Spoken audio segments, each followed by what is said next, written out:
This is America's day. This is democracy's day. A day of history and hope, of renewal and resolve. Through a crucible for the ages, America has been tested anew, and America has risen to the challenge. Today, we celebrate the triumph not of a candidate, but of a cause, the cause of democracy. The people, the will of the people has been heard, and the will of the people has been heeded.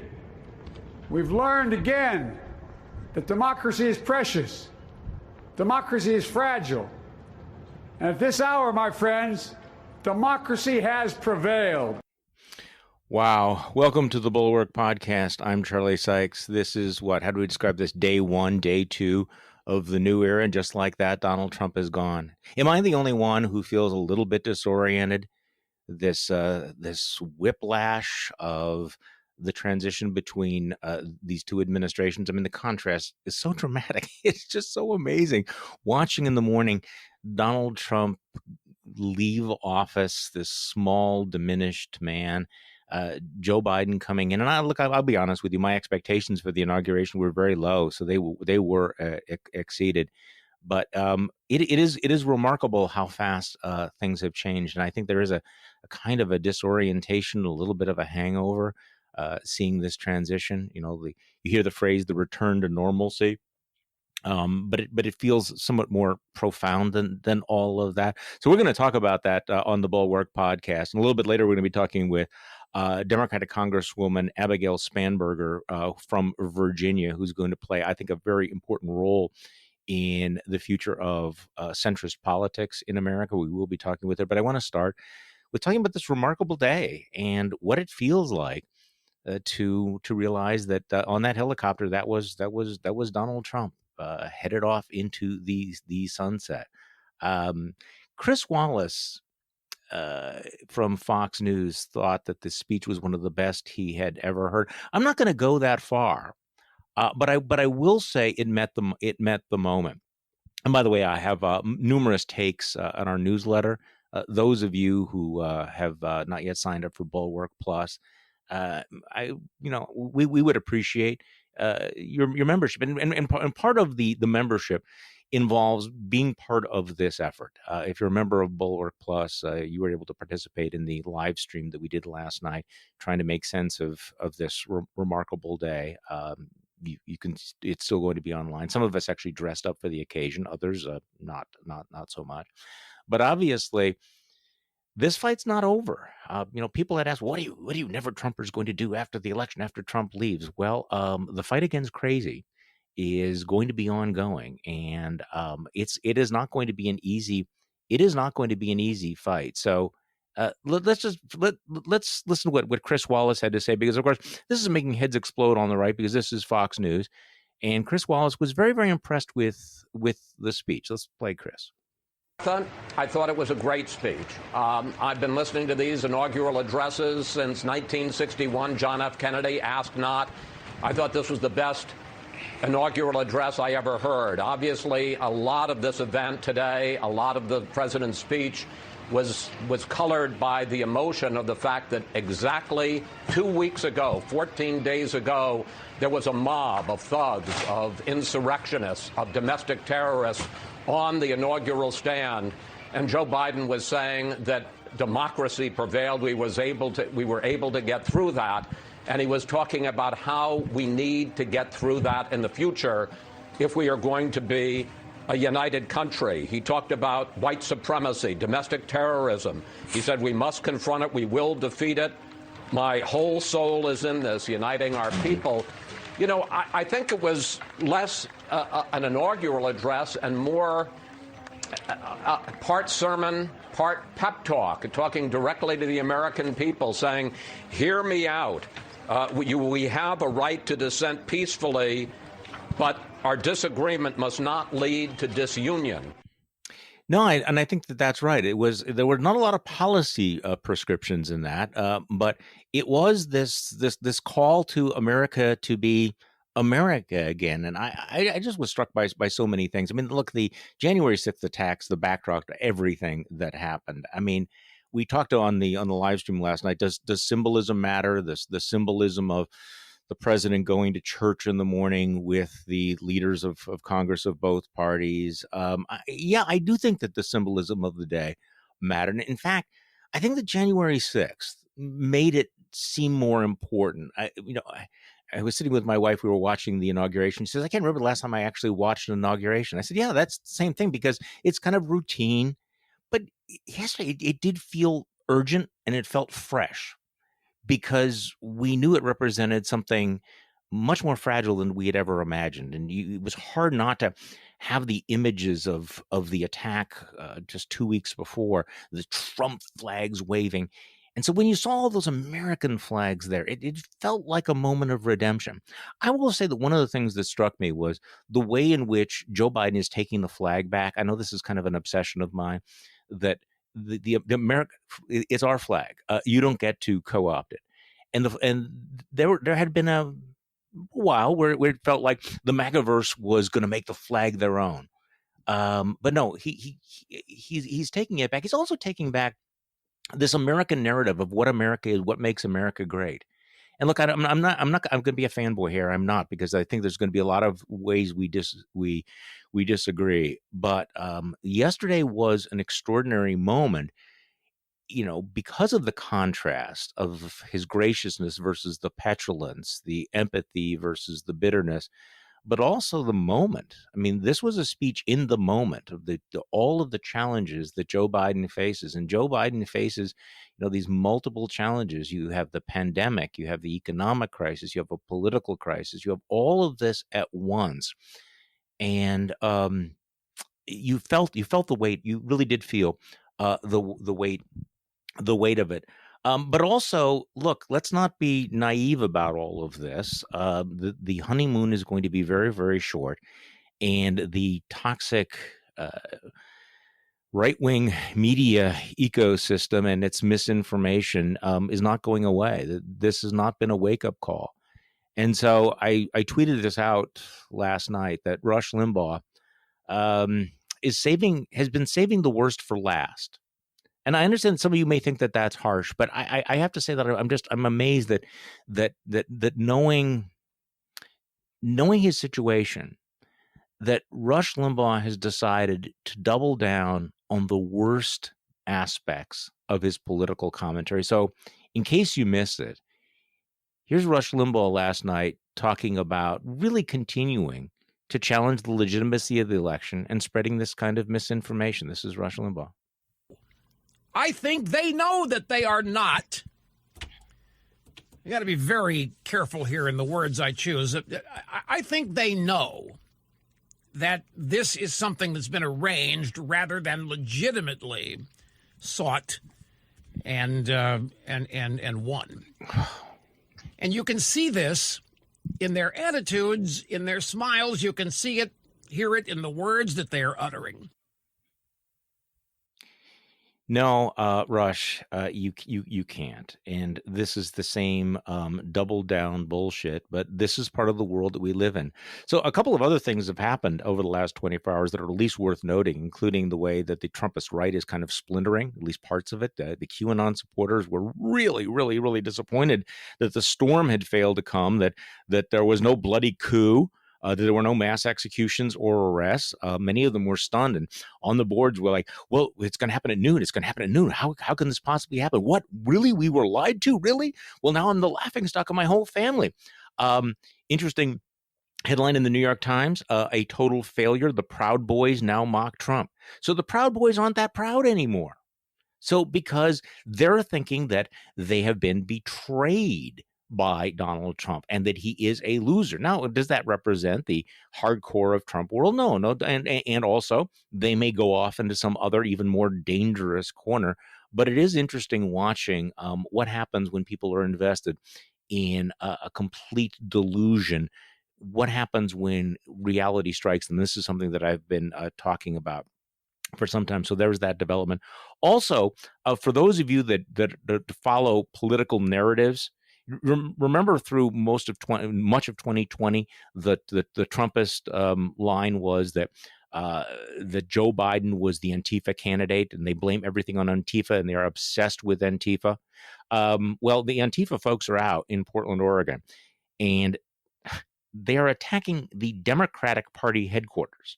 They are burning Biden flags, which again scrambles these narratives. Wait, we were told that Joe Biden was going to be the Antifa candidate, and yet Antifa is going after him. So people are confused today. The Proud Boys aren't proud anymore. Antifa is not doing what they're supposed to be doing. And there's all these other things that are happening. You actually have a president who wears a mask. I mean, imagine that. We have White House briefings in which, you don't have tantrums. You actually have the exchange of information. And then you also had these other scenes yesterday. A black preacher, a Jew, and a Hispanic walk into the United States Senate.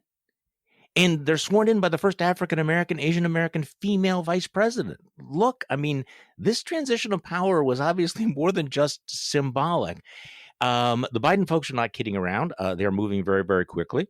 President Biden, it's still a little strange to say President Biden. President Biden signed 17 executive orders yesterday. And I know that a lot of Republicans and conservatives are very unhappy about the use of the pen and executive fiats. But, after 4 years of applauding Trump's use of those executive orders, I think that the Republican credibility is kind of shot. Maybe they should sit this one down. Also, they're moving to push out many of the Trump folks that were burrowing in. So the deep cleaning continues. And I have to admit, I had a soft spot for the stories. Did you follow all the stories about the deep cleaning of the White House? There's one scene that kind of sticks in my mind where Donald Trump and Melania are walking out of the White House and going to the helicopter, and you can see in the background the housekeepers racing along, headed toward the Oval Office, where they were going to start just ripping it apart. I mean, Donald Trump had to know that they were probably stripping his bed before he set foot on the helicopter. Hey, one last point, because I want to get to a Congresswoman Spanberger in just a moment, but Tim Miller and I talked about the Donald Trump's exit and how it diminished him, and I really was struck by this because this is something he usually does pretty well. Donald Trump stage manages his rallies. This is his thing. He is obsessed about this more than anything else. He may have completely screwed up the coronavirus. We're now finding out that there was no pandemic.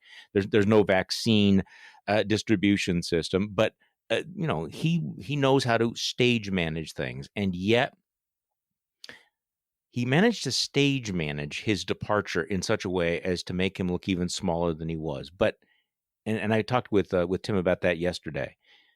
But the way the day played out, I think, kind of was an exclamation point on all of that. So not a surprise. I mean, he didn't go to the inauguration, and I'm sure that most people who went to the inauguration were pretty happy about that, right? But his absence from the inauguration, and I wrote about this in my newsletter, Morning Shots, it had the effect of airbrushing himself out of our political life. Think about that scene of all the ex-presidents at Arlington while Trump is sulking at Mar-a-Lago. I mean, this is a pretty powerful symbol of his isolation and his irrelevance. So what Trump was doing is he was declaring, I don't belong there. And he didn't. So, he thought that this was I don't know what he thought. I mean, why was Donald Trump not there at the inauguration? Because his feelings were hurt, because he was being a child, because he was staging a tantrum. There's no other explanation. There's no substantive explanation that he would want to give right now for why he wasn't there, unless he wants to double down on the illegitimacy of a free and fair democratic election, one of the safest and most secure in our history. But I don't think he fully, and this is the fundamental problem of Donald Trump, that he doesn't fully grasp how he diminished himself by not being there. That even having lost the election, he would have looked presidential had he shown just a little bit of graciousness. Think about that alternative history. If he would have just behaved like other presidents, a little bit of graciousness, he would have been able to walk out, a one-term president, but with a little bit of self-respect And yet he wasn't there. And you had all of these other ex-presidents. You had Vice President Pence. You had other Republican leaders who were there, but not Donald Trump.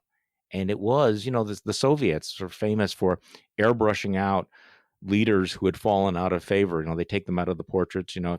If Stalin didn't like you, they would airbrush you out. He airbrushed himself out. And I think in retrospect, it was another example of the way his petulance and narcissism undermines him. There's no doubt in my mind that he's going to be remembered as the worst president in American history. And even today, and we'll talk about this later on the podcast, we're finding out, CNN is reporting that the Biden administration has discovered that there is literally no plan for distributing the vaccines, that they have to start from scratch. The magnitude of this failure is extraordinary. One last comment. Just sort of a tale of two Republican congressmen. Two Republican senators.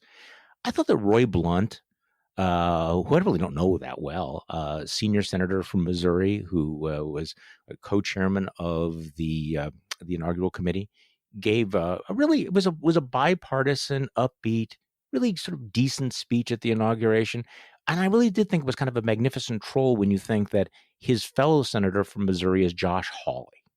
And so the contrast between Roy Blunt saying, hey, we are all Americans, we're part of this great ritual of democracy. What a contrast to the one of the leading seditionists in the Senate. And of course, speaking of which, Ted Cruz, who obviously believes that his shamelessness is a superpower, showed up at the inauguration. Ted freaking Cruz. And he's taking selfies. So that was just one of those things where you go, okay, did you notice that he actually showed up there?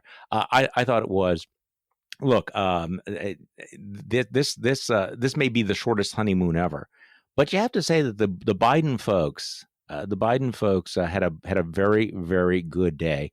But the challenge is going to be whether or not there is any room for compromise in American politics anymore.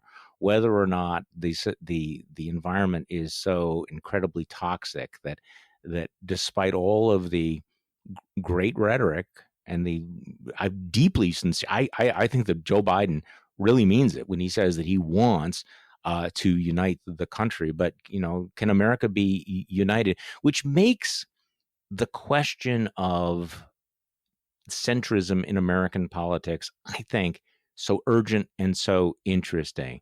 And that's why we want to talk with U.S. Representative Abigail Spanberger from Virginia.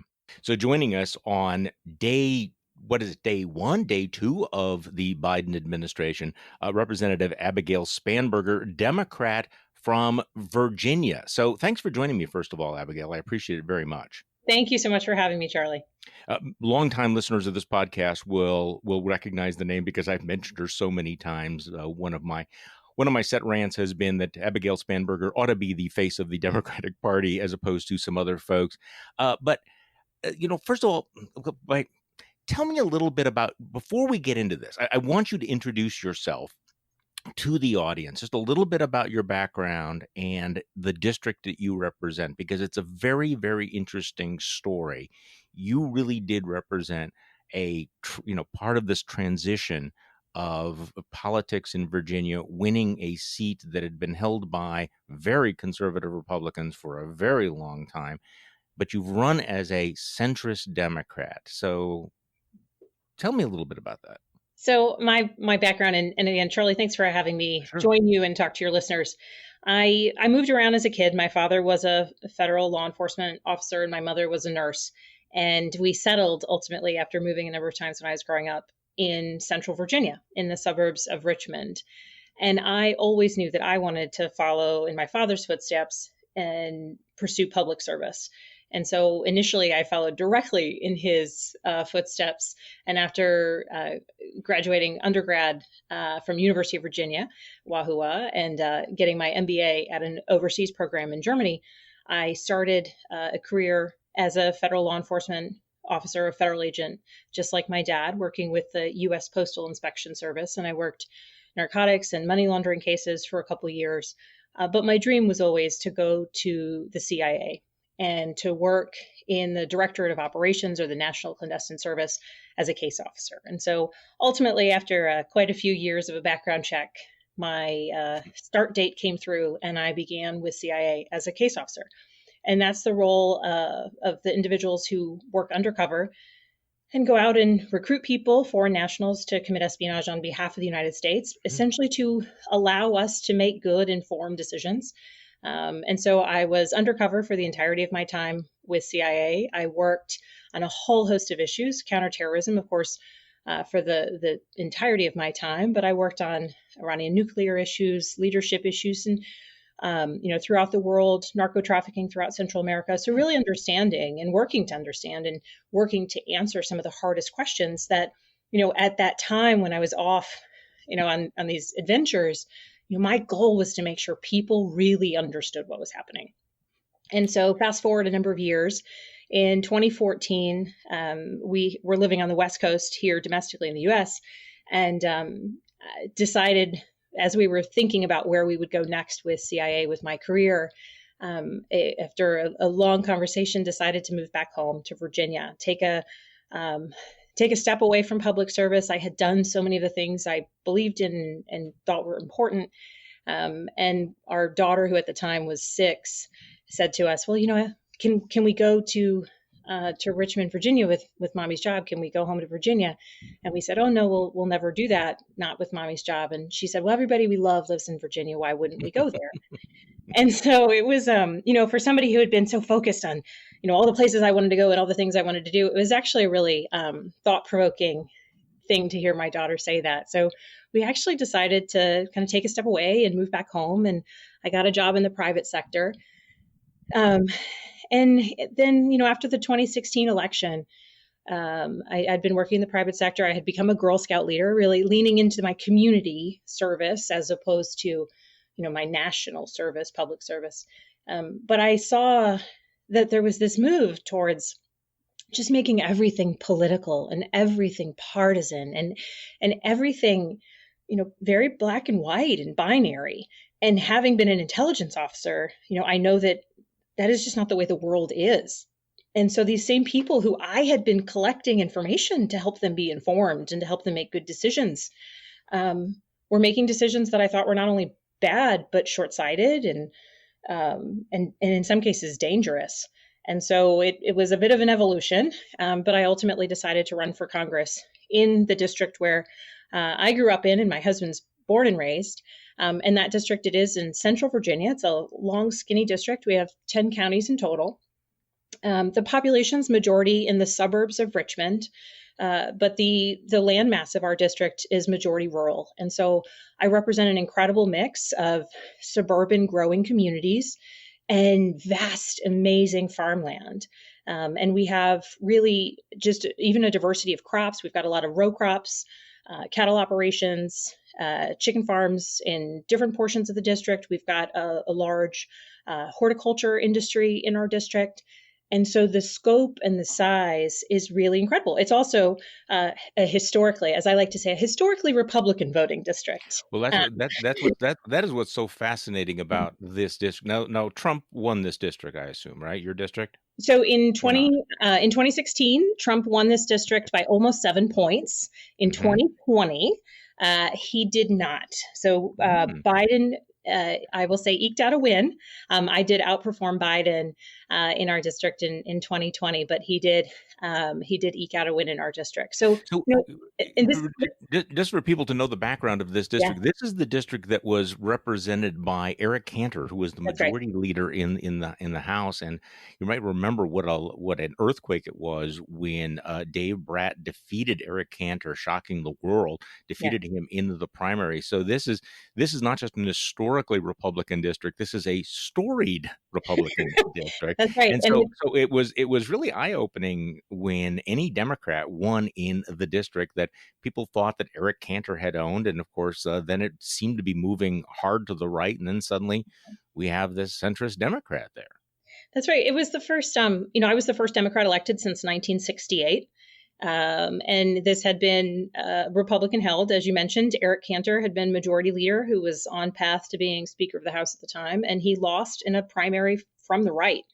And that was about the time, actually. I was not living at home. I mean, I remember it was national news. I was living on the West Coast still, and we were shocked. Oh my gosh, Eric Cantor, who had been there for years at that point, had lost in this primary to the right. And there's been much written about that. But really what I found and when I began campaigning was, I'm a Democrat. I've always been a Democrat, but I want to get things done. And I am pragmatic, and I'm focused on the fact that I think we make better decisions when we understand not just what we're choosing to do, the path that we deem to be the best one, be it a piece of policy, be it, an action we're taking, but also when we know what it is that we're not doing. And frankly, I think that's a background from CIA. If you're going to take this step in an operation, if you're going to do it well, you need to have also considered the 10 other things you could do, because it's not just about what's the best choice to move forward. It's also what are the things you're choosing not to do and why. And so, yeah. I mean, the reason I wanted to spend so much time on your background is because I do think that one of the most important issues facing American politics today is there a future for centrists? Are there ways in which Democrats can win in Republican districts? Are there swing voters? Is there a different approach to politics than the extreme? So let's just move ahead to the day where the news of the day. I'm very interested to hear your reaction to yesterday, and you can pick any part of day one of the Biden administration or the final day of the Trump administration. What was your takeaway? What did you think of the speech, or anything else you want to react to? So I think that President Biden set an incredible example for the country when, in a very personal capacity, he invited leaders of the Republican Party and the Democratic Party to go to church with him before getting sworn in. And I think everyone knows that President Biden is a very religious man and attends church regularly. And the fact that in that very personal, communal way, that he demonstrated for the nation that he was inviting them into his very personal space as people, as colleagues, as counterparts. I think that's sent an important message. I think his speech was beautiful in that it did what I think every president and every elected leader, frankly, should do, which is it spoke very honestly about the challenges we face as a nation, the shortcomings we have as a nation, as a people. But it was just imbued with hope for the entirety of his speech, that we are here and we need to move forward and we can do it. And it's focus on unity, and not in kind of a candy cane saccharine sense of unity, but in a true, this is how we move forward sense. And if you look even at his campaign, Biden won because he brought together a broad coalition of people. And, I think it harkens back for me. There's the quote that people like to use so frequently that was Ruth Bader Ginsburg is, fight for the things that you care about, but do it in a way that will, make people join you. I think that that's an important element where, we should all be working for the things that we care about, but doing it in a way where people will join us. And, in a district like ours, where there's a whole heck of a lot of people who aren't naturally inclined to agree with me on policy issues. And so I have a real responsibility to talk about things in a far broader sense than maybe how you might talk about them in a heavily Democratic district. And that's not saying that I say anything different, but it's when I'm talking about climate change, it can't just be the emotions of climate change or the kind of moral imperative of fighting climate change. It also has to be about the jobs and the economy and the national security implications of doing nothing and building out those broad coalitions. And so in his speech yesterday, I think that the president did a beautiful job of demonstrating his willingness to bring together a coalition. And frankly, in the entirety of the event, the music choices, everything from even at the end, when everyone was asked to join together and sing Amazing Grace. It was just it was beautiful. And those are all intentional choices that I ideally will help bring us together, where we're at a point where we disagree over policy and fight and debate over policy, but not over some of the basic principles of who we are as a people. Well, speaking of the basic principles, though, talk to me about the whiplash. 2 weeks before the inauguration, of course, you had the assault on the Capitol. That amazing event that was still, I think, was hanging over everyone. All the images of all of that. A week before, you and the House of Representatives voted to impeach Donald Trump, and then, of course, this Wednesday, the inauguration of Joe Biden. I mean, it must feel like a little bit of whiplash. Tell me a little bit about your experience on January 6th, what that was like being in the House chambers when you were under attack. So January 6th, I had gone over to the House chamber to participate in our constitutional responsibility of recognizing the election results. And I was seated in the gallery, so that's typically where the public would be. But because of COVID, those of us who wouldn't be speaking, and I'm not from an impacted state or a potentially contested state, so there were a group of us who were seated up in the gallery to participate, but in order to get the distancing during COVID. And so it very quickly became clear that it was going to be a day that would be quite challenging. And notably, I had told my team, and most people are working from home because of COVID, but I had said, I really don't want anybody in the office unless you need to be here. And if you're coming to the office, wear jeans, wear sweatpants. Don't make it clear that you are a Hill employee, because there's just going to be a group of protesters, and you're probably not. There's no reason for you to get engaged. You knew this was foreseeable, and it was foreseen, it was predictable, and it was predicted. That's right. Yeah. And so we were okay. Let's walk in the tunnels when we're in the Capitol. Let's not walk outside. But just very quickly, as the rioters started marching towards the Capitol and made it to the Capitol, it was almost as though some of it was occurring in slow motion, the reality of what was occurring and unfolding, which is they were actually trying, not just protesting at the Capitol, which has happened, of course, but actually trying to breach the Capitol, which has never happened like this by Americans trying to breach the Capitol on a day when Congress is hosting a joint session, or frankly any other day. And so the fervor and the kind of chaotic nature of the day unfolded relatively quickly. When we had started the joint session, there was an objection to Arizona. The House and the Senate divided, and the House started pursuing debate. And we had Speaker Pelosi was in the speaker's chair, and somewhat quietly people moved in and sort of pulled her out, which there was a clear hesitation. She did not appear so willing to be leaving. And so the fact that it wasn't, it was very clear she wasn't leaving for a phone call or something, at least from my vantage point. And so they pulled her out. And then Chairman McGovern went up and took her place. And we continued debate. And just very quickly, there was a level of fervor, I think, on the floor. And then from there, we got news that there had been insurrectionists who had breached the Capitol. There had been gas, a chemical irritant that had been deployed. So get your gas mask out, put your gas mask on, take your gas mask off, don't hyperventilate. And it was this, take them off. We don't want to restrict your air, put them on, take them off. And I was up in the gallery. Eventually they evacuated the people who had been on the floor of the House. And those of us in the gallery said, we're still up here. But there were insurrectionists at the doors, and they're banging on the doors. And so we, climbed over railings, got over to the other side. Capitol police officers barricaded the door. There's rioters and insurrectionists and far-right extremists, trying to bang down the door. We were in the gallery when the shots were fired, to try and keep people from essentially entering.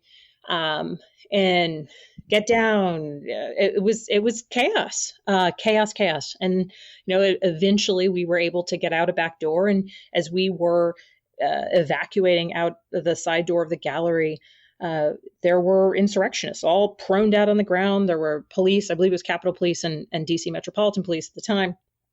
People splayed out on the ground as we're evacuating out. And, I think it was a really interesting experience to see just how fragile our democracy is. Of course, the juxtaposition between 2 weeks ago and yesterday was profound. But the way that there can be a path towards little lies, from little lies and little ideas and little irritations and irritants that can actually lead and take root and lead to a place where there's an insurrection of American citizens who are actually attacking the United States Capitol because they've been fed this cocktail of lies, I think it speaks to the responsibility that lawmakers, or frankly anyone with an amplified voice, have to make, to be truthful, to tell people hard things they may not always want to hear, and to lead. Because we got to the 6th of January because it was far easier for some to say, well, and I heard this, well, people in my district feel that things were unfair. I said, well, but they weren't, right? That Georgia has now counted its ballots how many times, right? There is no fraud here. That. So tell them, well, they feel, well, but like you be the one to tell them. And so that was one of the most interesting things. And I hope it was a wake up call for people that when we do not show the strength or the leadership to tell people things they may not want to hear, that we can create a pathway towards what we saw.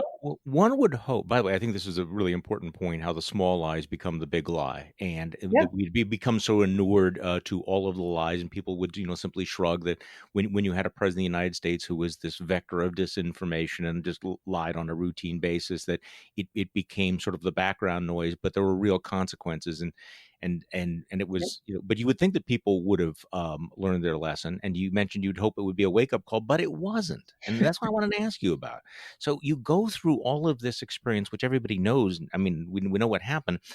And still, I can't get past the fact that people came back on the floor of the House of Representatives, your colleagues, and 138 Republican representatives, having experienced this attack on American democracy, still voted not to count the electoral votes from the state of Pennsylvania. And again, that's based on this, what you described as the cocktail of lies. So this was not a wake-up call for them. Yeah. Was it? Charlie, you're touching on something that is a real point of reflection for many of us. Arguably all of my Democratic colleagues and many of my Republican colleagues. You're right. Literally police officers were in the hospital fighting for their lives, beaten by insurrectionists. And here we were listening to people just spout fallacies. And in fact, one of my colleagues, at that time used his floor speech to try and say, some conspiratorial statement about how it was actually Antifa, and people are saying there's facial recognition that shows they were really Antifa. I mean, that was Matt Gaetz. That's right. That's right. Yeah. The lunacy of it. But so, frankly, it is alarming to me. It is a real worry moving forward.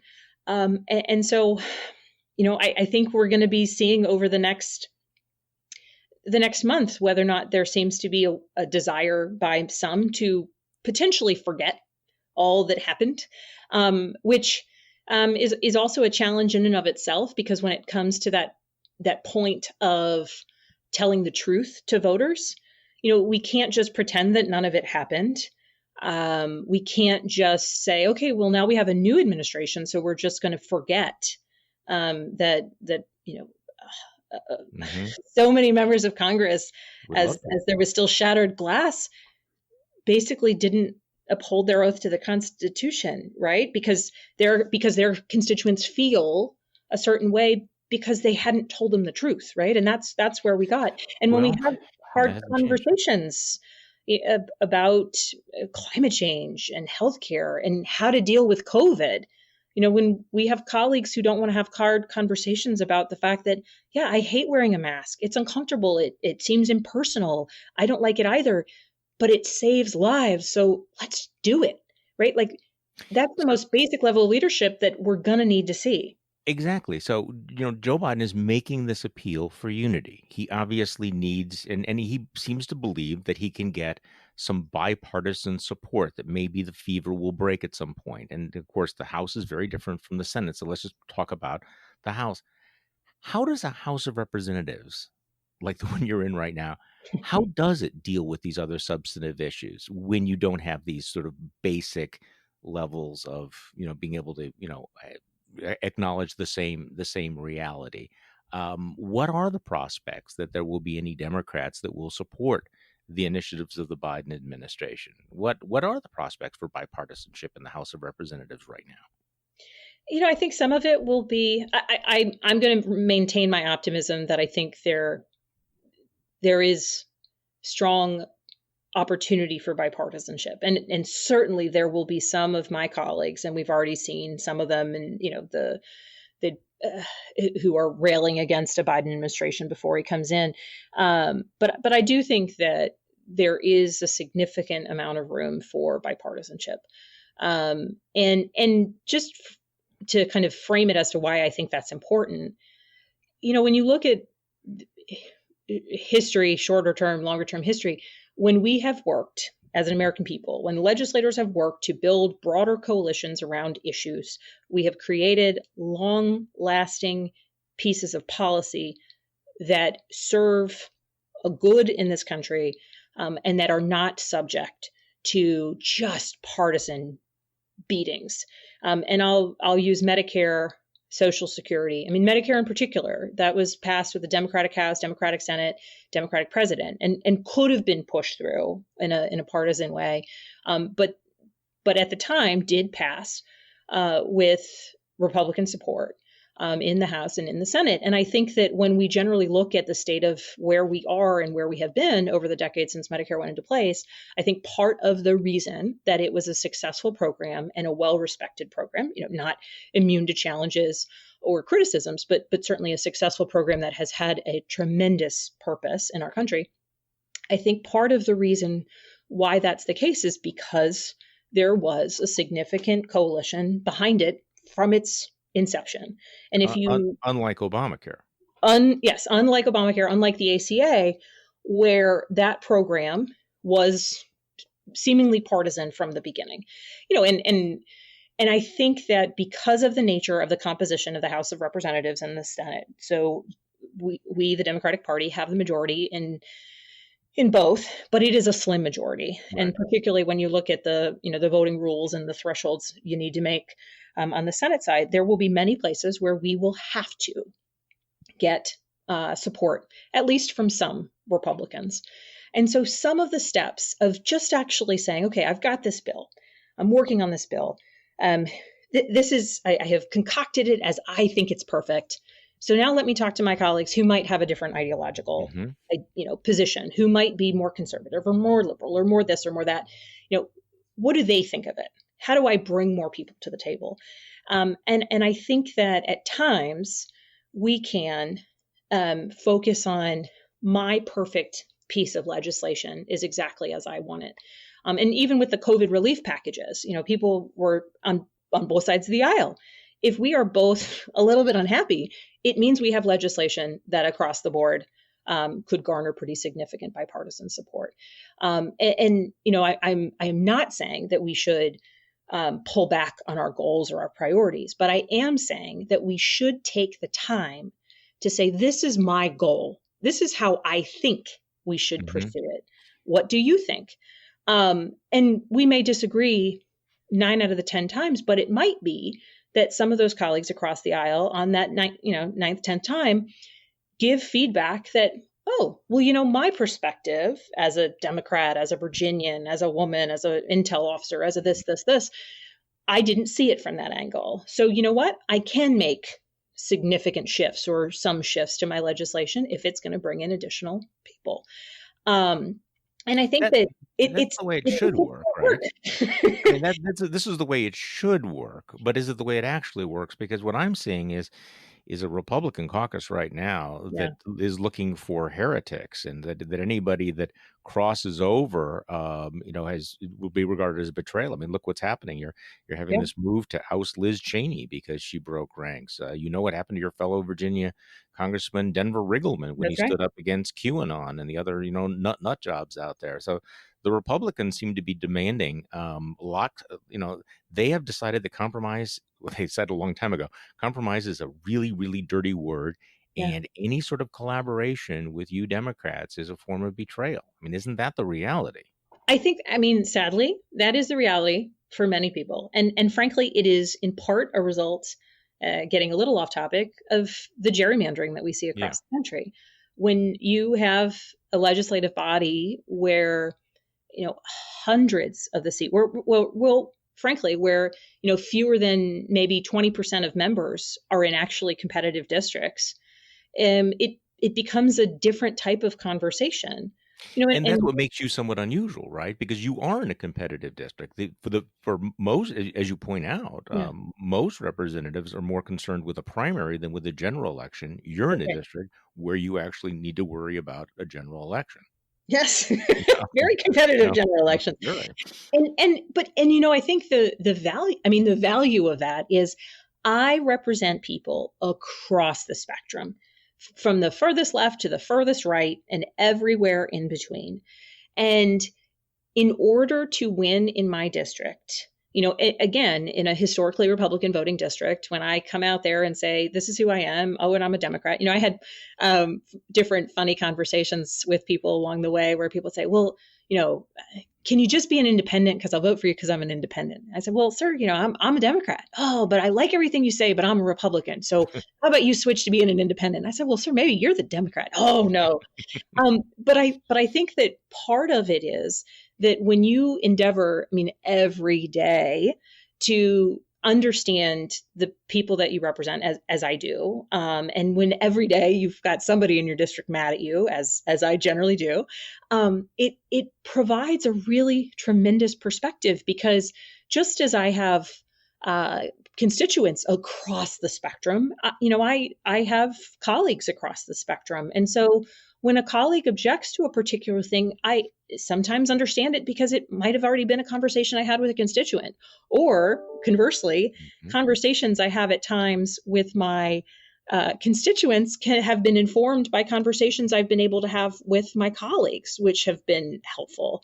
But yes, when you have people who are just focused and only worried about their primaries, they view things through that singular lens. And and that's also true of the Democratic caucus, 100%. where and you were a little bit of a lightning rod for pointing out that some things that the Democrats who were not in competitive districts said about defunding the police were not helpful for those of you that were in swing districts. So now you have a very slim majority in the House of Representatives. How unified are you going to be, especially given this split between the people who can indulge their ideological id versus those of you that actually have to worry about persuading swing voters? Yeah, and I think it's about trying to find the places to build coalitions. I think it's about being fiercely committed to our principles, but recognizing that achieving the goals we set forth, that there's not always one singular path to get there. So on issues of principle, equity, justice, people's right to be who they are, we should be unwavering, right? Because that's a driver. But when we're looking at job creation or green energy, a variety of different pursuits in trying to optimize investments in green energy or building up infrastructure, there is not one way to do that. And we should be thoughtful about the conversations that we have with our colleagues. And, if some of our colleagues are motivated by the national security implications or the economic implications, and I'll use fighting climate change. This is an issue that's so important on the Democratic side of the aisle. But so frequently we as Democrats talk about it as, we have to fight global climate change. And we end the conversation there. And that works. That's an applause line. It's an existential threat. That's an applause line in some districts. But if you're having a conversation with someone who hasn't yet accepted that global climate change is an existential threat, you have to go the next step. And you have to say, you know what?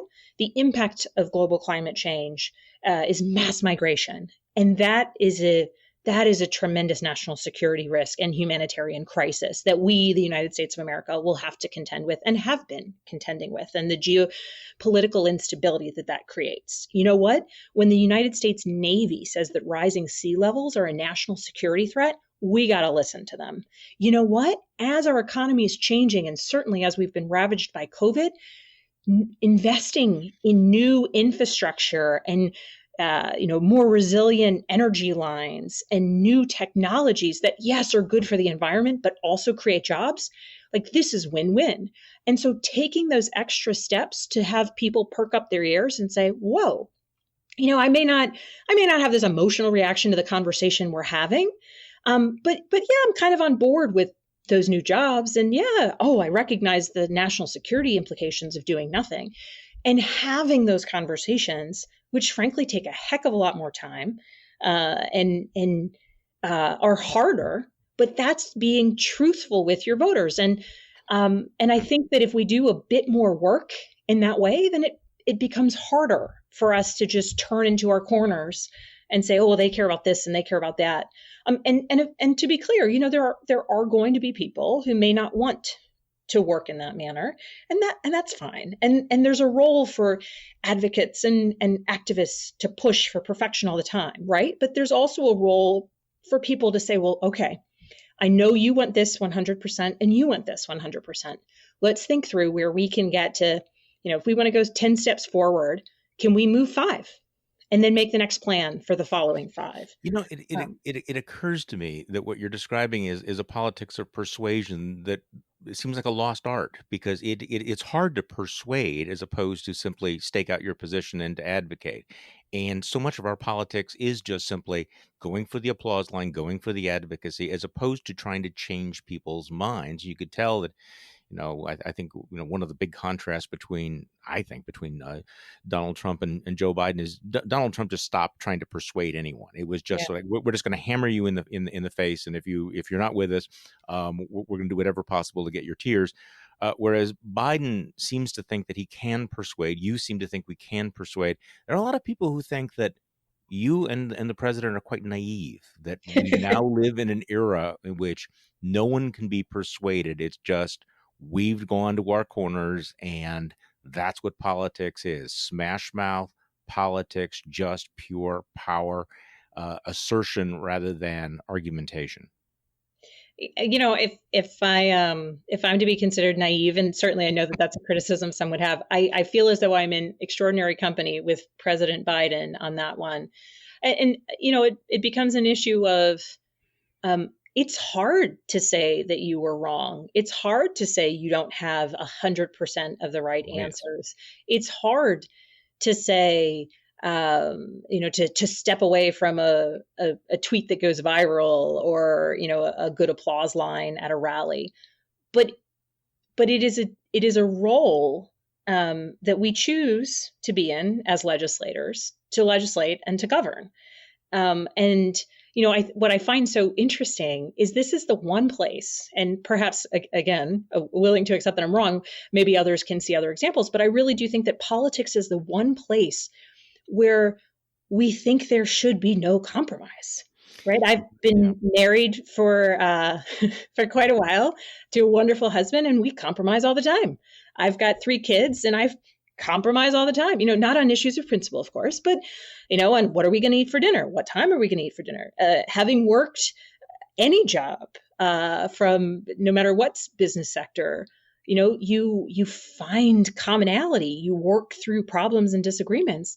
And yet the one place in the world where not only do we consider it to be naive that you would have to work with people you disagree with, and that you might have to compromise, but that it would be frowned upon, is in politics. When in fact, governing, if you're, I think, doing it right, requires it all the time. And you would think.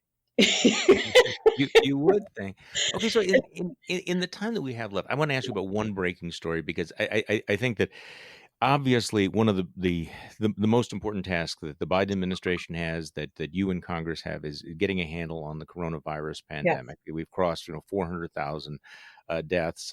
It is raging out of control. We had more than 4,000 Americans die just yesterday. The worst is potentially yet to come. And we're finding out this morning via CNN that Biden is inheriting a non-existent coronavirus vaccine distribution plan, and they have to start from scratch. So in many ways, it was worse than we thought. So one of the quotes from a source is, "There's nothing for us to rework. We're going to have to build everything from scratch." So your reaction, your thoughts about this? The Biden administration comes in, they're looking around. There was obviously a shaky transition, and they're finding out that there is nothing. There is no national vaccine distribution plan. Yeah. I think for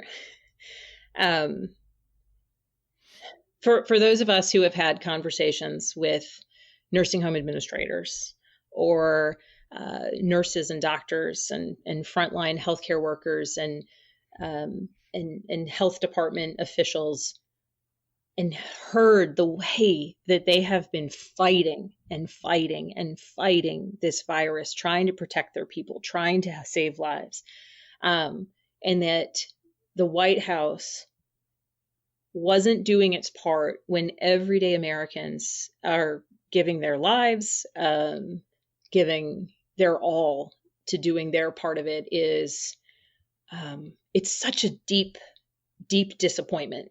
Wholly unsurprising, but a deep disappointment. And I think, frankly, just an affirmation again that yesterday's inauguration of President Biden and Vice President Harris needs to be a new chapter. And to get to the earlier point, so much of where we are is based in the fact that we had an administration that didn't like facts and evidence. Yeah. Or science, and that bad news and bad news stories somehow reflected badly. But, leadership is telling people things they don't always want to hear. There is a global pandemic on its way. And, when you think back to some of the prior pandemics and, George W. Bush, this is not a partisan issue. George W. Bush, by all accounts, did tremendous work in pandemic preparation. And so part of why Ebola never reached our shores is because of what the Obama administration did. Mm-hmm. Part of what we saw in a global response to swine flu or I guess avian flu was under the Bush administration, was because of the preparation that they did. And so turning this page, I do hope that people recognize that we need a coordinated response. We are going to have to pay close attention to what it is that the Biden administration is attempting to achieve in ensuring broad scale vaccination deployment. Because the real tremendous disappointment here is there's and I'm not one to give many compliments to the outgoing administration, but the outgoing administration did pursue good or kind of aggressive policies on trying to ensure vaccine development, right? Right. But how do you work towards vaccine development with zero plan to actually deploy said vaccine? And months ago on the Hill, we were talking about, okay, well, so last spring we saw a shortage of PPE and masks and gowns and the things we needed to keep our healthcare workers and our frontline workers safe. Now we're going to have vaccines that we're going to be distributing across the country. Do we have enough syringes? Do we have enough of the PPE for those who are going to be vaccinating people? The actual implementing elements of this vaccine. Are we ready for that? And we really couldn't there. I never was able to find a satisfactory answer about that. But I guess, part of it is clearly the fact that there was no effort to make a plan while they had done so much work to get the vaccine. The idea that, we're just going to pass it off to the states is extraordinary. Yeah, it's extraordinary, especially when you think about all the things that have been going on for the last 2 months. The president basically, in his bunker, obsessing about the election that he lost, and all of this stuff while this pandemic has been raging, and he's it was completely AWOL in providing leadership on the vaccination. I mean, if you leave everything else out, this could have been or should be one of the greatest public policy failures. And it's ironic because, as you point out, Operation Warp Speed, the development of the vaccine was one of the greatest successes. But Yes. then followed by this failure of leadership, this failure of logistics, the failure of this administration, frankly, to give a damn about solving this problem. That's right. That's That's right. that's And my thing. and it's this is the part that's tragic, right? It's the 400,000 Americans who have lost their lives, Literally their tragic. Yeah. family members who are forever, feeling that loss, the millions of Americans who have lost their jobs. And if we had been able to have a plan to get to, let's say, March with, a massive effort, right? We are the United States of America. We liberated Europe. We helped defeat communism. We have done extraordinary things. We should have been leading the way on this. And that's what I just find so heartbreaking, is that we see other examples in other places throughout the world where they just showed the leadership that you expect to see from the United States of America, that the world wants to see from us. And it's impacted lives. Lives have been lost. Families have been devastated. And our economy continues to suffer, right? We want to get back to a place where our restaurants are booming and our industries are growing and people are employed and kids are in school. But we can't do that until we utilize the science of these vaccines and ensure that people are vaccinated. And even just hearing conversations, I was speaking with my in-laws about the polio vaccine and how they just remember, just getting vaccinated in school, these massive efforts that even as children, they remember as being strong examples of, this is our strength as people. And I just hope that the Biden administration, and frankly, I know that they will, because this is the responsibility of those who choose to enter government, of those who choose to serve the American people, to actually do it. And when we have the ability to save lives, we need to harness it and utilize it. And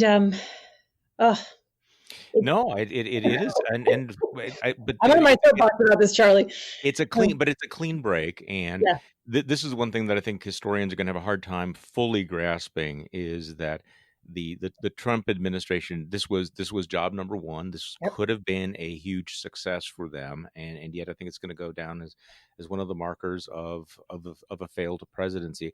Abigail Spanberger, thank you so much for being so generous with your time today. We appreciate it very, very much. Charlie, it's been wonderful to speak with you, and thank you for having me on. I've enjoyed the conversation.